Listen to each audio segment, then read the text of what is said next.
Hey BookTube, it's Jackie. How's it going? If you are new to me, it's the first time you're seeing my face. Hello, what's up? My name's Jackie. I sit on my floor and I talk about books. So I hope that's why you're here, because that's what's going to be happening today. If you're not new to me, thank you for always tuning in and continued support. I really do appreciate it. So today for you, as you can see from the title of this video, I have another book review for you, and this is all on Paul Indigo's Love Deleted. Looks like this. I acquired this book through Reads Discovery. And if you're not familiar with Reads Discovery, it is a company that reached out to me about a year and a half ago and asked me one of their video reviewers, and I was very happy to oblige. And this review is a long time coming, so without further ado, grab yourself a drink, have yourself a seat, and let's find out if you want your love deleted or not.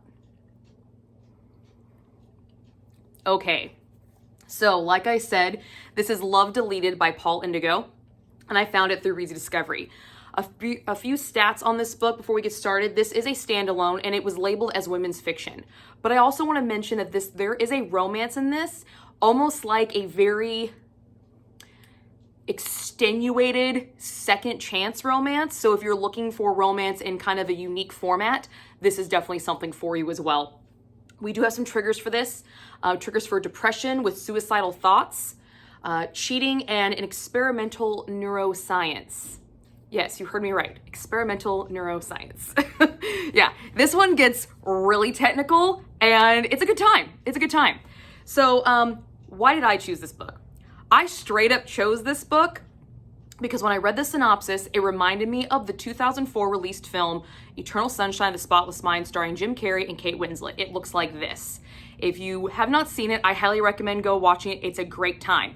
It's actually even referenced in this book, which I thought was hilarious. I giggled my ass off when I read that because I initially walked into this book thinking it was going to be something like that.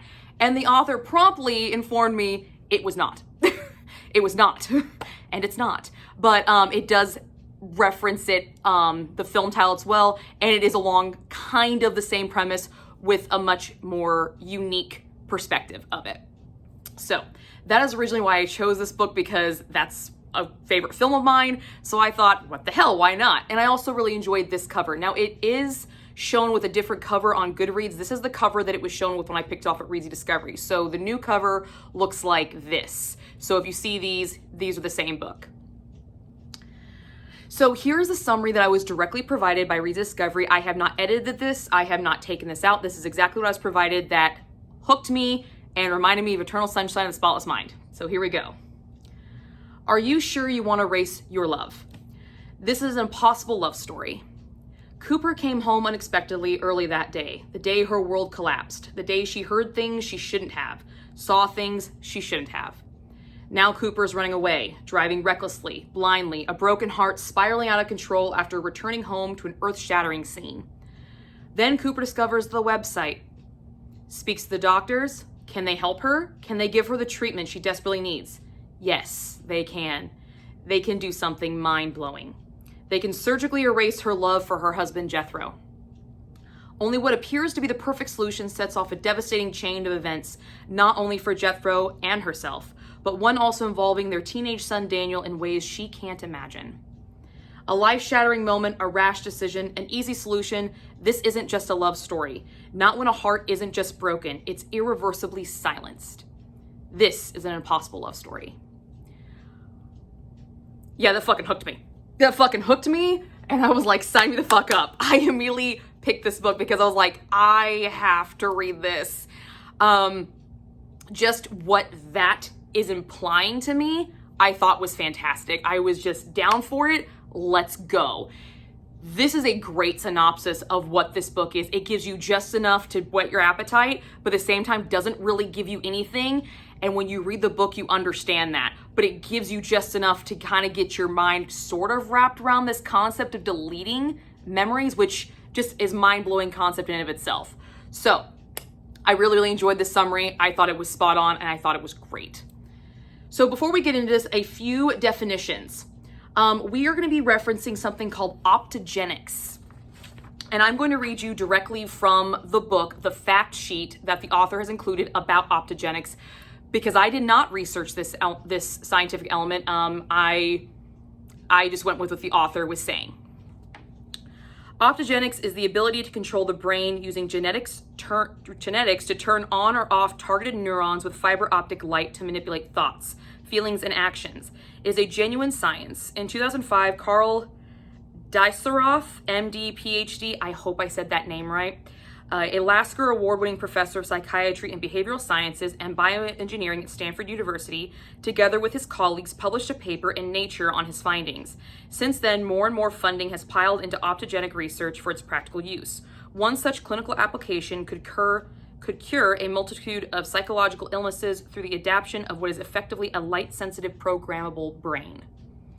The author has taken liberties and projected the science into the near future, where it will almost certainly be possible to engineer emotional thought and memory editing. Already advances in this use of optogenics for PTSD, a subject mentioned in the novel, is underway. If you'd like to find out more about optogenics, there are numerous TED Talks about this cutting-edge science on YouTube. That was directly included in the copy that I was provided. So if you want to do some further research, the author gave you some information about it, but he did take liberties, and I love the fact that he mentioned that, because when I read this, I was like, and this is how Skynet takes over. That's immediately what I thought. I'm like, okay, so this is how technology takes over the world.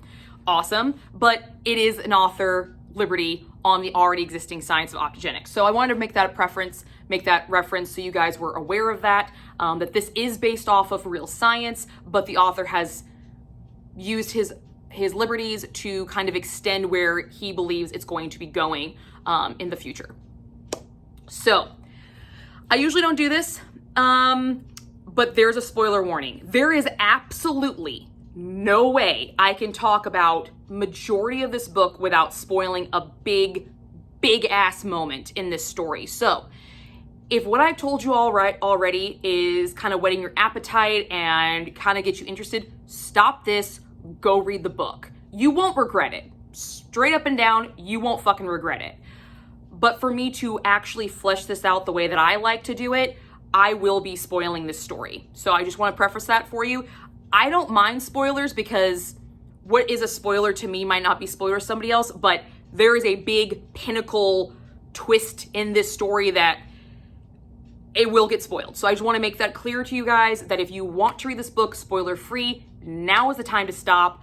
I gave this thing 4 stars. I had a great fucking time with this, and I think you will too. There's a lot of stuff that works, and there's a few things that don't work, but I had a great fucking time with it. So if you want to read this non-spoiler, pause this now, go read the book, and then come back and have a nice discussion with me. But if you're okay, let's just go on in. So what worked? We have multiple plot lines in this story. Multiple plot lines. We have Cooper and Jethro's story. We have Harriet and Edsy's story. And then we have a podcast about the Gateway program, which is the program that Cooper utilizes in the story. Cooper and Jethro are our main hero and heroine. Harriet and Edsy are side characters, and the Gateway program is the catalyst that kind of causes the issues in the story. But the fact that the author made them all individual plot points, I really enjoyed, because we got clear definition of each story. Do they interlock and intersect? Yes, they do. But for most of the time, they are separate entities. And the podcast is really cool because it's written in interview style, like almost like it's dictated. And I really, really enjoyed that and made that really easy to read. And I'll get to why that dictation was a benefit for that plot line for sure. But I really like the separatist thing of the separate plot lines. I had a great time with it because I got to see where they connected, and I saw where they were paralleling each other, and also where they were just completely different stories. There were times where I was wondering why I was even having a specific plot line. I didn't really quite understand it until I started really seeing what it was symbolizing, and I didn't see that to the end of the story. I loved the development of the story with Cooper and Jethro alongside the podcast of the Gateway program. So the Gateway program, Doctors, is actually what's in the podcast. And as this podcast is going, you get snippets of this podcast while we're getting the storyline of Cooper and Jethro, from how it starts and formulates. So as we're learning about the science that's happening in this Gateway program with deleting memories, for lack of a better word, lack of a better description, we're learning what's actually going on with Cooper and Jethro. So you're seeing them parallel the entirety of the book. And I really, really enjoyed that. I liked the breaking up of this because the podcast does delve into a lot of scientific background, a lot of intrigue, a lot of big scientific concepts, and that can get really heavy and really just kind of weighing you down after a while. And then peppering it in with Cooper and Jethro, it was great because Cooper and Jethro's story started to get dark and very, very heavy. So where they were heavy, the podcast was light and uplifting and positive. Where the podcast started to get dark, Cooper and Jethro was very light and uplifting. So there was a nice balancing act in this story, and I thought it was great. I had a great time with it. I thought it was paced really, really well. I had zero problem with the pacing and where the cutoffs were, because the cutoffs were big moments or big thought-provoking moments, so you had to wait. That was your cliffhanger. So there's a lot of little bitty cliffhangers throughout this story because of the way the author peppered in these two plot lines and how they tousled them back and forth. And then on the same note, throwing in the Harriet and Etsy plot line every once in a while, which threw me until I figured out what was going on. I loved the way Cooper and Jethro's relationship was written in the beginning, when we got some of their backstory and how they kind of came to be friends, didn't really know if each other liked each other, but they both liked each other, but no one was really going to talk about it.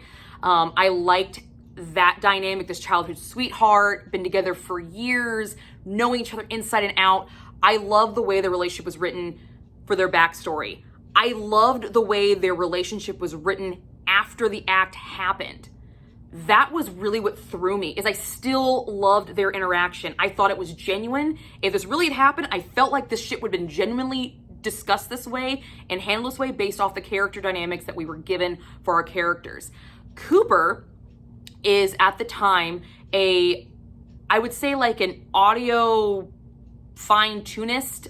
She basically takes musical clips and fine-tunes them and layers them and basically makes them sound awesome. She takes the raw materials and then edits them. And Jethro is a rock musician. So really chill, really laid back. The character arcs are there. You see them. The way that they're speaking is even there. Jethro says like a lot, which I thought was really cool, and I'm not used to seeing in books, but that is a vernacular that's in our everyday world now. So I really enjoyed that it was included. Definitely.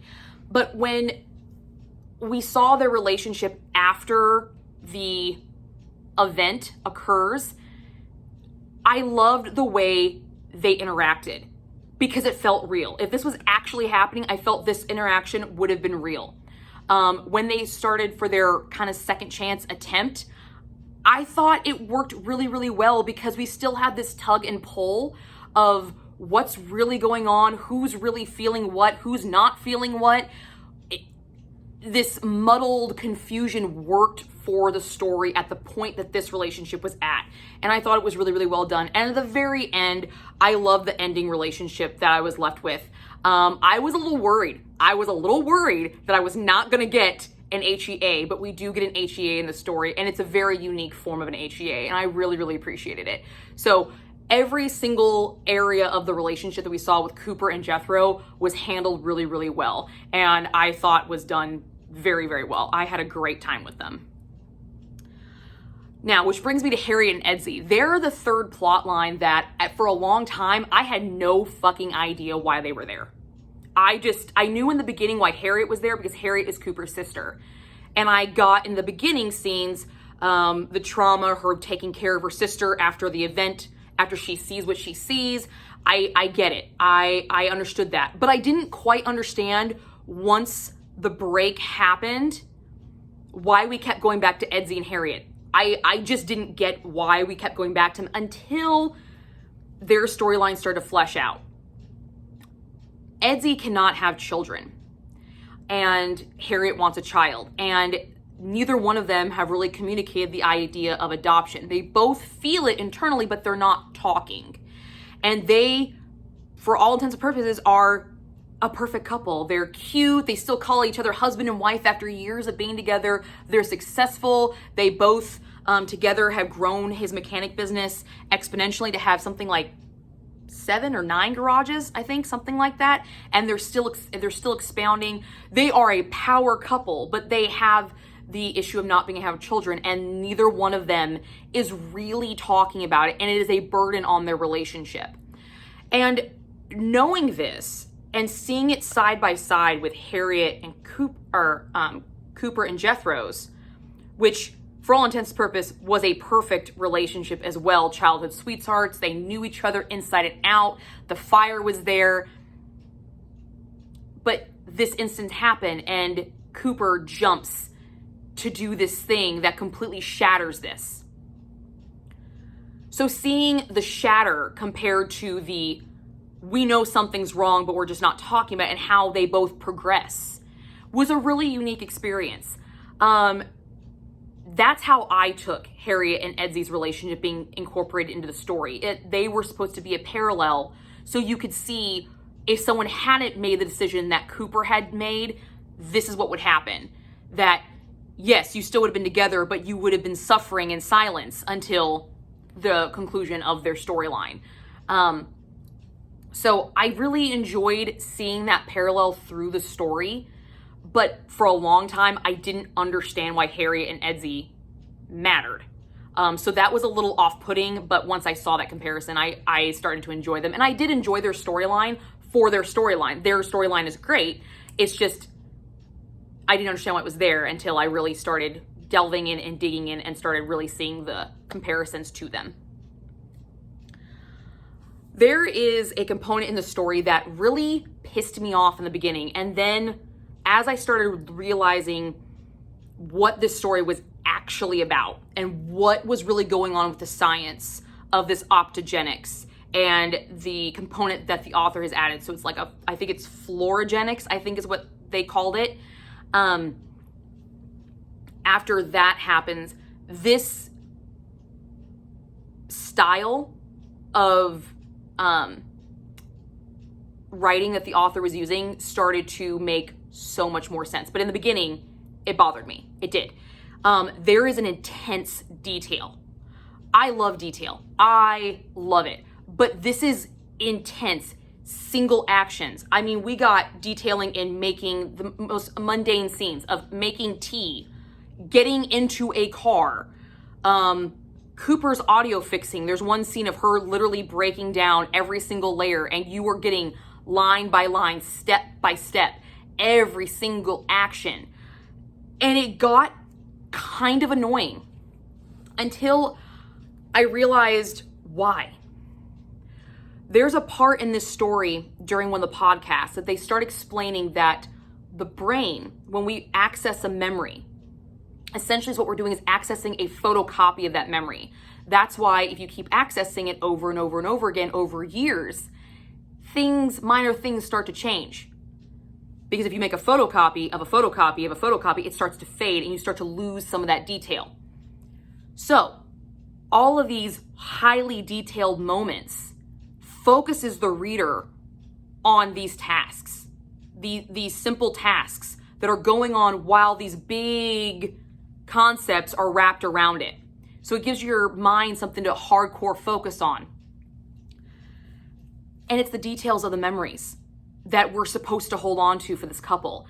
And once I put that together, this didn't bother me anymore. And usually this shit bothers me. I don't like when authors give me step-by-step detail. Grandiose detail about location and feelings and scenery and background. I love that stuff. But detailed descriptions of how to make a cup of coffee, that shit's annoying. But in this instance, in this story, it works because it focused you on those moments, those little details that make up this massive relationship between Harriet and Cooper and Jethro. It's all these little things that start to come up later that he remembers about her and he misses about her because that was the Cooper that he knew. And I thought that was really, really unique because it took a concept that I normally don't like and made it work for the story. Now, will it work for you? I don't know. But for me, in this story, with the storyline that I was given, this writing technique and style definitely worked. It worked very, very well, and it became almost something I could rely on. I could rely on the author to give me that detail, that accessing memories was going to fade away because I was only getting a photocopy of it. And I thought that was great. I thought that was fantastic, and I very much appreciated it. Very, very much. There is a lot of science in this book, a lot of it, and a lot of it is author liberty, as I already said. But I love the way the doctors explain in the podcast the science, because it was like an actual podcast interview. It wasn't really big, drawn out medical terms. They were discussing it. And although they were talking about some seriously heavy topics, it made it fun, made it casual, very, very easy to follow and understand.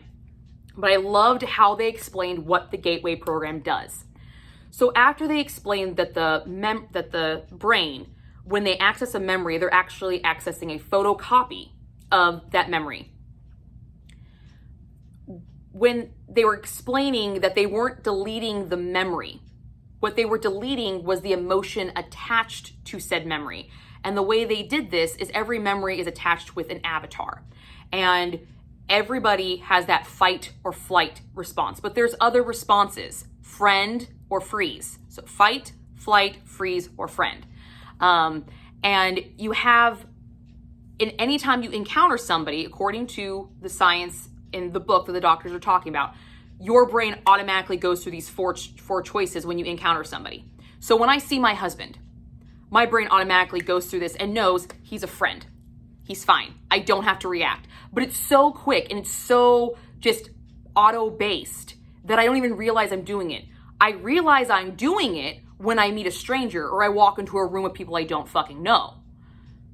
So you do experience it with people you don't know, but the people that you know, that you've built relationships with, that you have spent time with, you have memories with, your brain automatically does this because your brain knows that this person is now a friend. So it's created what they call an avatar. And if you know what an avatar is in a video game, it's the little creature that pretends that's you. It's created an avatar of that person that your brain can access at any point in time and know automatically all the memories attached to this person, all the emotions attached to this person. All those emotions and memory are like the gear and the clothing that you build when you build an avatar in a video game. And what the Gateway program is doing is essentially taking away and stripping that avatar bare. It's stripping it.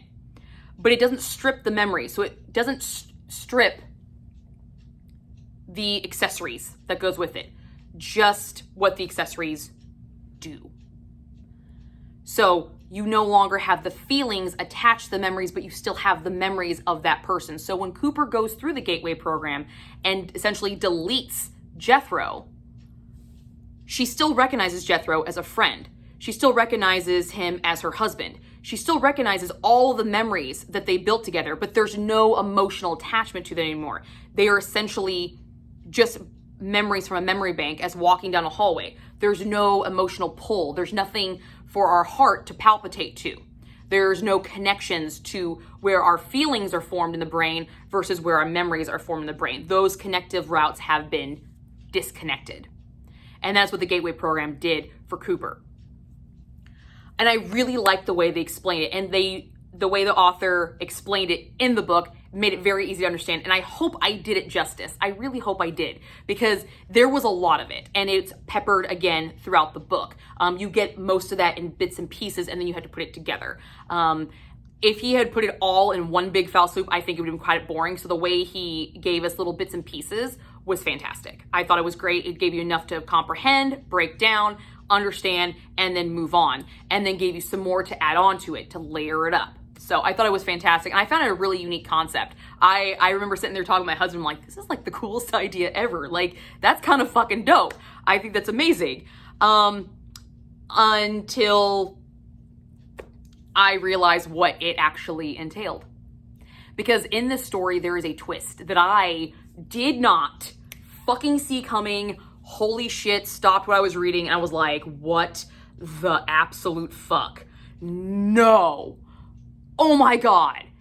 Threw me for a loop, which takes everything that I've learned about this program and completely makes me like, oh my God, I can't believe you fucking did this, lady. Oh my God, I can't believe this.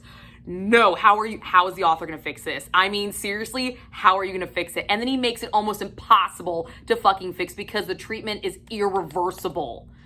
So the author created a science, then gave me a twist that you can't fucking reverse it. And I'm still halfway through the book, and I'm like, how in the fuck is this gonna happen? This is where my heart started palpitating, like, you're gonna give me HEA. Like, please don't do this to me. Don't. Please don't. But damn, that twist. Was it good? It was good. The way it was given, the minor details we were given up into that point, getting in the car, the surprise for her, sitting down at the restaurant, ordering specific things, just all these minor details, just building up this moment that you know is gonna happen, and then boom, out of left field, this comes and you're like, oh, she fucked up bad. Holy shit. Crap. Oh no. It was great. It was well timed. It was well placed. And I thought it was fucking fire. I was, made me stop. It made me fucking stop. And I was just like, oh no, this is some soap opera level bullshit now. Yes. And it definitely gets into a little bit of a soap opera after that, which is the next thing I really liked. I liked after that moment, this back and forth pull that start in the starts and stops of their kind of lifelong relationship, because not only do we have the reveal of how Jethro finds out that she went through this program, the reveal of why she went through this program, and the realization that it was a huge fuck up on her part, the realization that there's no way it can be reversed, and this back and forth of trying to figure out how to be together because she still wants to be with him, but she doesn't love him anymore. And he's still madly crazy in love with her. So you see the pain and the broken heartedness going through Jethro during these back and forth moments, and you see her just kind of going through life, but know that it's still painful for her to watch someone that she did once time care about, because she remembers caring about him. She remembers all of this, but she doesn't feel anything. It's like she's numb to any emotional attachment to this man, but she remembers everything that's happening. So it's a very weird scenario to be in. And I just, in awe of the way he wrote it. There's these back and forths. I usually don't like back and forths, but for this, it fucking worked. It worked spot on. Fantastic. Loved it. Loved it, loved it, loved it. A lot of good stuff in this book. A lot of good stuff. A lot of stuff to unpack in this book. A lot of philosophical undertones of if this idea is even a good idea, if this is something that would actually be worthwhile in the medical community, if it would work, actually, if it would be abused by people, what are the ramifications, the long-term ramifications of something like this. I just thought the questions that this book posed were fantastic. Are all of them answered? Some of them, but they're answered in what we can only assume what could possibly happen, not actual scientific proof. But it really made me think about this concept, because I've gone through heartbreaks. I've gone through shit that I would love to delete, but do I really? After seeing what happened, it made me think a lot of times, this book, and I love books that stop and make me think about my own personal journey and growth and from where I've been. Thought it was great. However, there was one thing in this book that didn't work, and it's kind of a big thing. Only one thing. So this book is based off of Cooper seeing something and reacting. This is where the spoiler happens. Okay? This is a spoiler. Cooper comes home and she hears the music that her and her husband usually have super sexy fun times to, playing in her bedroom. She smells his cologne. She hears moans from her bedroom. Her bedroom, her husband's cologne, the music that they usually get it onto. She knows her son is at university because he left that day. You can only assume, it's safe to assume what she thought she saw. She reacts. She instantaneously reacts, and then it starts a chain of events that spiral her to a place where she is not in a healthy mindset. Jethro has gone on tour because a sudden tour spot has opened up for his band, and He's trying to get a hold of her, but because she has experienced this, she's not answering her phone. She's not talking to him. Because she's angry, she's hurt, she feels betrayed, the whole 9 yards. Completely honest reactions to this, okay? This kind of thing. Completely honest reactions. She doesn't want to talk to him. She doesn't want to see him. She wants to just go to her sisters and process this. Other things happen as she gets to her sisters. Cooper has a history of depression. She has tried suicide in the past. She goes to that dark place again. Luckily, we do not have that, but we do have that kind of thought and mindset. So please be wary of this. If you've ever suffered that, you will see it in our female heroine, and it gets pretty dark. It gets really dark in her internal monologue. It does. I'm not even going to sit here and deny it. She hears about the Gateway program, and she briefly talks via text message to Jethro, because she eventually has to, but she doesn't say anything. She doesn't say anything about what she saw. So she goes to the Gateway program, and she has the procedure. Come to find out, she did not see what she thought she saw. What she saw was her son, who's a dead ringer for her husband, getting it on with his girlfriend, trying to impress his girlfriend. Here's where the problem with this book lies, is once it was revealed, everything in this book could have been prevented if she would have just opened up her damn mouth while he was on tour. If she would have said something, insinuated something, talked to him, if she would have communicated, this whole book could have been avoided. Thank God it wasn't, because it's a great fucking story. But this is a huge thing for me. When it's something as simple as opening your damn mouth to prevent something, and all you have to do is talk about it, and it would have prevented all of this chaos and all this hurt and heartbreak and struggle.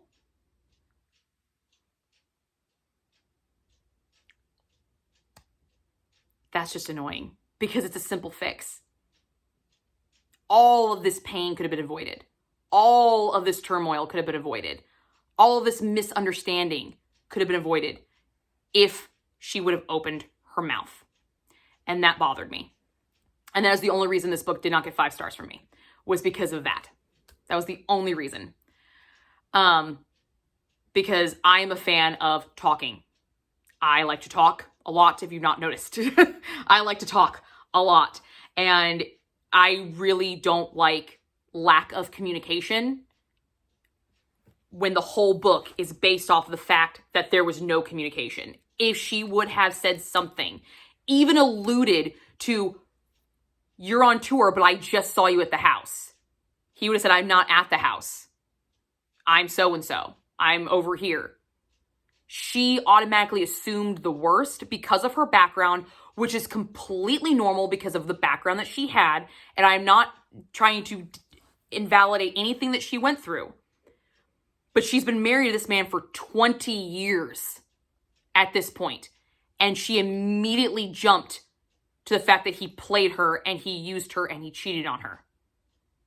She did not give her husband of 20 years the benefit of the doubt of what's going on or a chance to explain or talk. She automatically jumped to a rash decision because she did not want to communicate. She didn't want to talk about it. But throughout the entire of the book, after the event happens, she constantly tries to get him to talk about how he feels. You didn't give him the benefit of doubt to talk to him, so why should he with you? And that was my one hang up with this book. That was my one hang up with it. But other than that, the story I was given was great. It was fun. It was a very fast read. I had a lot of stuff going on in my personal life, which is one reason why it took me as long to read. But this thing, once I was in it, and I was having a good fucking time. I loved the questions it posed. I loved a lot of things about this book. This was a great fucking read, and I had a fantastic time with this one, and I really, really do recommend it. If you are looking for a spice rating, there is no graphic, in this book. There is allusion to some steamy scenes. There is some allusion to some snoogly, super sexy fun time action, but we don't actually see anything on page. So I just gave this a single steam puff. So if you're reading this for carnality, no, not going to hit it. If you're reading for this for thought-provoking questions about relationships and what ifs and hypotheticals, definitely up your fucking alley. Good time. Which brings me to my final thoughts. I loved the importance of choice. Choice in this story. There are 3 quotes I want to read to you from this that really emphasize this idea. Love isn't there to make that a precondition of our relationship. There's no contract. I'm not compelled or manipulated by feelings to do it. I simply choose to do it. I can as simply choose not to, but I choose to, Jethro. Don't you see how amazing the difference is? This is Cooper trying to convince Jethro that her going through this program was a great fucking idea because now she can choose to be with him. She doesn't feel impelled or manipulated because of emotional attachment. She's choosing of her own clear mental mind to be with him, even though she feels no emotional attachment to him. It's just a choice. It's neither bad nor good. It's a decision you make, that's all. It's only a decision. It's what we do as a result of a decision that's important, not the decision itself. I love that because everybody makes choices and the choice is just a choice. It's what you do after the choice, the reactions to the choice and how you handle those reactions that really dictate if it was a good choice or a bad choice. Because in and of itself, it's just a concept. It's just an idea until there are actions placed with it, till there's emotions placed with it. And the last one, I choose you because I choose you. I want you to simply have me, all of me for my life. It's what I choose. I'm giving you all of myself without condition. It's a gift, Jethro, a gift to a man I know is good. All you have to do is say is yes. It's that simple. It's not a sacrifice, not a conditional offer, not a penance for what I did. I just give you me. I give you me. I loved it. I loved the mindset that Cooper ended up coming out of after going through this choice aspect. Did I like that she had to go through it to find it? No. But I like the fact that choice became so important and it became a major motivating factor for both of them towards the end of the story. Because here's why it's important to me. When I got married, it was very important for me and my husband to acknowledge that we chose each other. We both have pasts. We've both done horrible things. We've both done great things. And we knew going in what each other had done. And in our vows, we say that. Here are my husband's vows, and here are mine. The only difference is this means I talk a lot. But here are his vows. In his vows, he reads, I promise to always come home to you, because a house is just not the sum of its parts. You are where home is. I choose to marry you, and I'll keep choosing you. We're an unexpected journey now, so let's equivalent exchange I do's, because now and forever, I choose you. Those are his words to me. I said a lot to him. I said a lot. But the part I want to tell you about is this. But before we make our final I do's, I have a confession to make. I did not fall in love with you. I walked into love with you, with my eyes wide open, choosing to take every step along the journey. When I said yes to your proposal, I was not only saying yes to you, but I was saying yes and choosing the me that you helped me find, a girl I thought I had lost. Lauren, I do not promise that our life will be easy or smooth. I do not promise that I will always be perfect wife, as I am an imperfect person, but I can promise you one final thing. I promise to remember this moment, when times are hard, when times are happy, when times are stagnant. I will remember this moment, the moment I knew in my heart of hearts that I was finally enough just the way I am. I will remember that I just as you chose me for who I am today, I choose you for who you were, who you are, and who you will become. We wrote our vows separate of each other the night before we got married, neither one of us knowing that we were literally going to say identical things. Choice has always been important in my life. So to have it in a book, quoted and written the way that Indigo wrote these choosing statements, I absolutely adored and I latched onto because I thought they were perfect. I thought they were stunning. This is a takeaway from the book from me, that love is a choice. It is a choice. Do we have an emotional component? Yes. But do we love people that aren't always good for us? Yeah, we do. We're human. But we can choose to walk away from that, knowing because it's not healthy for us. Or we can choose to love someone that is great for us.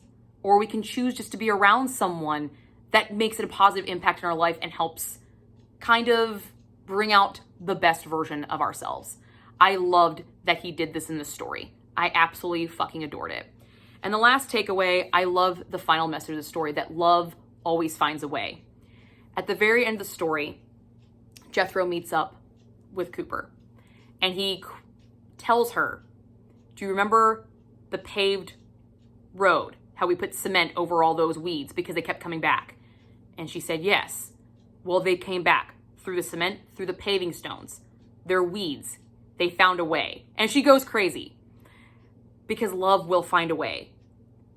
So to put it this way, if you write something on a piece of paper and you write it hard enough in pencil and you erase it, you go to the next page of the piece of paper and cross and scribble over where you originally wrote on the previous piece of paper, you can see a complete imprint of what you wrote on the previous page. It's a little trick that you can do because you can never fully erase something that's been down, that's been out there in the world. Once it's out there, it never goes away. Once it's exposed, it will always find a way out.